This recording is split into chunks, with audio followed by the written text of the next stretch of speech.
Today I'm sharing with you what I would buy, how I would cook it, and what I would eat for an entire week if I only had $20 to feed myself.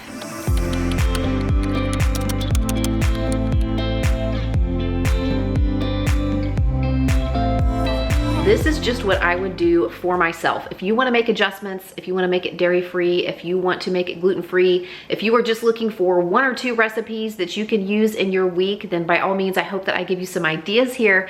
If you want to shop at a different store, I shopped at Aldi, but I actually plugged the ingredients that I used into my Walmart app, and I was able to get almost everything for right around 23 bucks or so at Walmart. Maybe you have stores with even better sales than what I was able to find at Aldi and can do this for less. Maybe you already have some of the items on hand. Maybe you want to season things differently. Make it your own. I'm just giving some ideas here about what I would do for me if I found myself in a situation where I needed this, and I have been there before. This is what I ended up with from Aldi, and this is what I would use to create meals for a week for myself with about $20 worth of ingredients. I did get some celery. It was only 95 cents for 1 package of it. I went with baby carrots instead of regular carrots because a 2-pound bag of carrots was $1.90, and a 1-pound bag of baby carrots already peeled and cut were 79 cents. So pound for pound, it was actually a better price to get the baby carrots today. I went with just a plain old loaf of white bread, 95 cents at my Aldi. I really wanted to get some half and half or heavy cream, but they only had big containers of that. But what I had in mind for that, I can use whole milk, and then I can use that for other things in this meal plan as well. Peanut butter, a big budget hero, at least in my world. There are several different 16 ounce, actually this one's 18 ounce containers at Aldi for $1.89. I went with the crunchy just because I was feeling it today. 1 pound of pasta, it's 92 cents at my Aldi. The Italian sausage was a really great price today. It was only $2.59. It wasn't on sale necessarily. Maybe that's the price it's been for a while, but it's the lowest I've seen it anywhere. And I can use this not only to add a little protein to some of the dishes I have in mind, but to really enhance the flavor because it's seasoned. They had a 10-pound bag of russet potatoes for $4.99, which would have been 1/4, 25% of my budget. And I just didn't think that I wanted to use potatoes that much. I would have had to use them in basically every meal. So instead of going for the potatoes, I went for potato gnocchi, which I saw at my Aldi for $1.89. What I'm going to do with this, you'll see. I think what I was going to do with the potatoes, the gnocchi will work. I picked up some mozzarella cheese, $1.98 for just an 8-ounce block. I have some frozen green beans and some frozen peas. The bananas actually did not look horrible today. I rarely buy bananas at Aldi. I was excited to see that they had some that were a little green on the top, but also ripening. I have 1 little can of tuna, some tomato products, 1 can of diced tomatoes, 1 can of tomatoes paste, and then 1 little can of just condensed tomato soup. I have my receipt here, and I spent $21.08. I knew I would be close, but I knew I wasn't quite over my $20 mark. I knew some of it would depend on how like produce and stuff weighed out at the scale. But I picked up a luxury item. I picked up this big chocolate bar. This is pretty big. They had several different choices. They had milk chocolate, dark chocolate. They had it with almonds. Sometimes there is this weight we feel or this guilt we feel whenever we purchase a luxury item when we're on a tight budget. And I actually think if you can possibly dedicate just $1 or $2 to some kind of treat, that it makes it a little bit easier to get through a tight spot. I am never going to begrudge somebody a box of cake mix or a box of brownie mix or a muffin mix if they can scrounge up another $1 or $2. I guess some other people might think it's frivolous, but I think if anybody deserves treats and luxuries, everybody deserves them, and that's why I always try to find a way to work one in if I can. You're sitting in my spice cabinet right now because the other thing I would recommend whenever you are on a tight budget is to try to find a few extra dollars each time you go to the store to buy 1 or 2 items to build your spice cabinet, to build your baking essentials like flour, sugar, baking soda, yeast, condiments like soy sauce, Worcestershire ketchup, mustard, vinegar, and oil. If you can spend just a few dollars each time or every other time you go buying those things, you'd be surprised. Your spice cabinet and your basic kitchen staples will build up very quickly, and that makes it so much easier to cook on a budget because you can season things and you can make those, less expensive ingredients taste so much better because you'll have the basic building blocks for seasoning the food that you are eating. I actually made a video several months back, I'll leave it linked in the description box, where I talked about all the things that I would purchase to stock my kitchen basics like spices and seasonings and condiments and the other things that I have mentioned here. And I even grouped them into small groups that can be purchased for like $5 to $10 at a time. And I even ranked them the order in which I would purchase them. So if you want to know what I would do in that scenario, you can check out that video linked in the description box after you watch this one. Right now I am chopping up a couple stalks of my celery and about half of my package of baby carrots. I'm also gonna throw in about half of an onion chopped up. I did not buy onions. I keep them routinely in my refrigerator. They're basically a staple item for me. If you don't have onion, it's okay. It'll be fine without the onions. But after I'm done chopping this up, I'm going to drop it into a big pot with a little bit of oil. And I'm gonna let those veggies saute together for a few minutes before adding half of my Italian sausage, so half a pound of the sausage that I purchased. Now that my veggies and my sausage are brown, I'm gonna be adding my can of diced tomatoes, 3 cups of milk,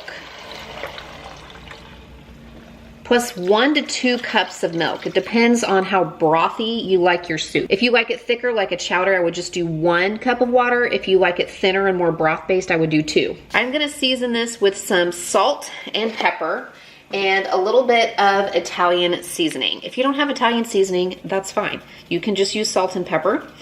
The key to flavor for me in inexpensive dishes is don't skimp on the fat. Use the oil, use the butter if you have it, and use salt. Those are the things that are gonna add quite a lot of flavor to your food without having to use a lot of spices.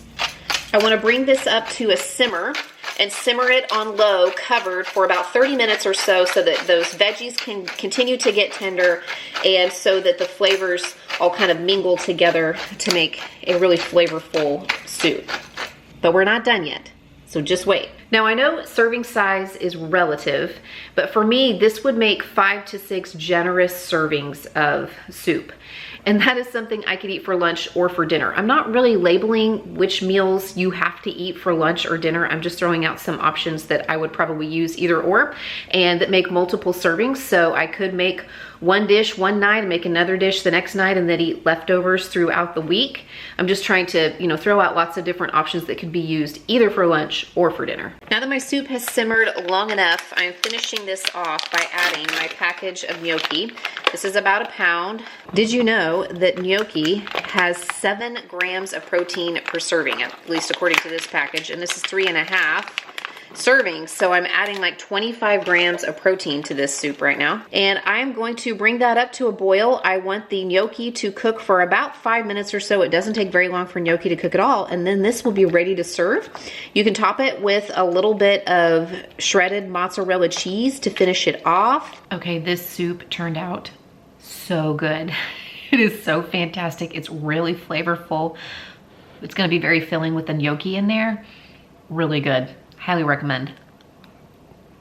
Even though I designed this specific meal plan with the intent of feeding 1 person for a week for $20, there are some meals within this that I think would be just fine, budget meals for a family, or make really good lunch preps. I also have lots of other budget cooking challenges. They're linked in a playlist in the description box below. And if you are looking for another feed a family for an entire week type video like the one I did back in June, I am currently working on that. I'm going to be filming it in the next couple of weeks, and you'll be seeing that in December on my channel. Today I'm cooking up a little tuna noodle casserole, or a tuna tetrazzini, whatever you want to call it, with a generous serving of veggies in it as well. So let me show you how I'm doing that. I chopped up 2 of my celery stalks and about 1 cup of my baby carrots, and I have those sauteing here on the stove. I threw in a little chopped onion and some garlic as well. If you don't have that, it's okay. I think you can live without it. I also cooked up my pasta, 8 ounces of pasta. That's half of my 1-pound box on the stove.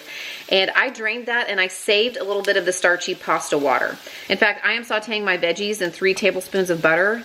A few tablespoons of oil would work just fine too, but if you don't have those things, you could use some of that starchy pasta water to saute or soften up your veggies on the stove as well. My veggies have been sauteing for about 5 minutes or so. They're starting to get tender. So I'm going to sprinkle in 3 tablespoons of flour, and I'm going to just stir that around for a little bit and let it cook with the veggies for about 1 to 2 minutes.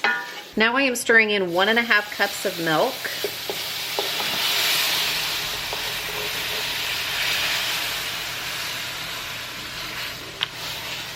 And I'm also going to add my can of tuna, which I opened and drained, and my package of peas, which I threw in the microwave for just a couple minutes so that it wouldn't be totally frozen whenever I added them in. I'm seasoning this with a little salt and pepper and a little bit of Italian seasoning. You can season it however you like. If you want to use some garlic powder and onion powder, if you like a kick and you want to use, you know, a little like Cajun seasoning, totally up to you, but salt and pepper go a long way. I'm gonna be pretty generous with it. And I wanna bring this up to a simmer, and I wanna let it simmer for probably about 7 or 8 minutes on low, very, very low, because I don't want my milk, basically my cream base here that I've created, to scald. Or you could, at this point, just add your pasta back in as soon as the sauce starts to thicken up. And then you can pop it into the oven to finish it off, kind of like a casserole. But my veggies really aren't quite done yet, so I either need to cook this a little bit longer on the stove, or I'm going to need to put it in the oven to finish up cooking. I almost forgot, you guys. I'm also stirring in 1 cup or half of my block of mozzarella, which I grated as well, before I put the pasta in and finish it up in the oven. If you were finishing this up on the stove, you would just want to add this at the same time that you add the pasta in. Like I said, you can finish it on the stove. You may need a little bit more liquid, some of that starchy pasta water. You want to keep it low so that you're not scalding the cream base that we have created here. Whenever I am making budget meals, I inevitably get comments about the protein content of the meals. And believe it or not, protein can come from other sources besides meat and dairy. I mean, the 1 can of tuna that I used in this recipe has 23 grams on its own, plus we have milk and we have cheese in this. But this bag of peas that I used, believe it or not, this bag has 20 grams of protein. And the pasta has 7 grams of protein for every 2 ounces. And we used 8 ounces, so that's another 28 grams of protein. And I intended for this meal to make 4 generous servings. And whenever I did the math, it actually came out to around 30 grams of protein per serving for this really filling, delicious casserole. I have confessed this before in other videos, but I am not a huge breakfast eater. I don't know why. I just tend to not really be super hungry in the mornings when I first get up. I usually just drink my water and sip on my coffee until I'm ready to eat, which sometimes isn't until lunchtime. So for this challenge, I kept breakfast really simple. I am a huge fan of peanut butter and banana over oatmeal on a waffle. I bought bread, so I figured I would do peanut butter and banana toast. And I love this because it's really filling. I'm getting a fruit serving. I'm getting some fats and some proteins from the peanut butter. And also it's pretty portable. I used to eat this breakfast a lot whenever I was teaching because I could just put some peanut butter and banana on a waffle or make a sandwich out of it and eat it in the car on my way to school. So that was my intention with this meal plan for breakfast. I can have 2 pieces of toast at least every single day and still have toast left over to do other things throughout the week. With these types of challenges, it is meant to just give some ideas about how we can help ourselves during a temporary tight spot. And we have all, or most of us, I think, have found ourselves in a situation where maybe just for a short amount of time, money is tight and we need to find a way to cut back. This isn't meant to be a sustainable way of living or eating. So if you or somebody you know is struggling with food insecurity, I hope that you will reach out for help to local entities like churches, schools, food pantries, or utilize a resource like 211.org to find opportunities in your area to help with that situation. In my pot here, I have browning half of my sausage. So it's half a pound, half of a 1 pound package of Italian sausage. If it's sticking to the bottom and you want to add a little bit of oil, you absolutely can, just a smidge. I mean, sausage is pretty fatty as is. It's also seasoned pretty well, so I'm gonna go pretty easy on the seasoning with this dish.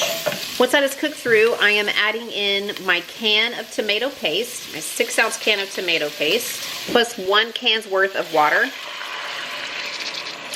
6 ounces is 3/4 of a cup if you were using a different kind of tomato paste maybe. I'm gonna add a little more Italian seasoning. You could skip this if you wanted, or you can season it however you like. The sausage is seasoned, but I'm gonna be making a pasta dish, so I wanna season it. I'm gonna add a little extra salt and pepper. Salt and pepper really go a long way if that's all that you have. I have mentioned before that when you're trying to recreate a restaurant dish and you're trying to figure out what that elusive seasoning is, often it is salt. Whoops. Now I'm going to add 8 ounces of pasta, which is half of my box of pasta that I purchased, and 2 cups of milk. And I'm going to bring that to a simmer, and then I'm going to cover it, and I'm going to let it simmer on low until the pasta is cooked. And the reason that I like to cook the pasta with the sauce and all the other ingredients is because I think it makes it so much more flavorful, especially when you are limited with the number of ingredients and seasonings that you can use to make the sauce. And using milk instead of water or broth is just going to give it a little bit of richness and a little bit more of a satisfaction factor in consuming it. If you wanted to use broth or water, you could. You might want to, amp it up with a few more vegetables if you wanted to take the dairy out. Like I said, that's going to come to a simmer. I'm going to cover it and let it cook till the pasta is done. Usually takes mine about 10 to 12 minutes. I purchased the frozen steam in the bag green beans to serve along with this dish, and you could just toss them into the microwave according to the package directions, or you could boil them on the stove and cook them to the doneness of your preference, a little salt and pepper, and be done with it. Because I have a stocked kitchen with staple seasonings and oils for cooking, I went ahead and after I steamed them in the microwave, sauteed them in a skillet on the stove with a little bit of garlic and salt and pepper just to make them more flavorful. Now for the fun part. Now I had intended for this recipe to make 4 servings, so my family's actually gonna help me eat some of the pasta tonight, but you can also put this into a microwave safe container and store it in the fridge and reheat it so that you can have some servings later on in your week. I really wanted there to be one more option for lunch or dinner, even if it was just for a couple of servings. So that's why I bought that can of tomato soup. Since I was buying milk, I knew that I could make the condensed soup with milk instead of with water to make it nice and creamy and rich.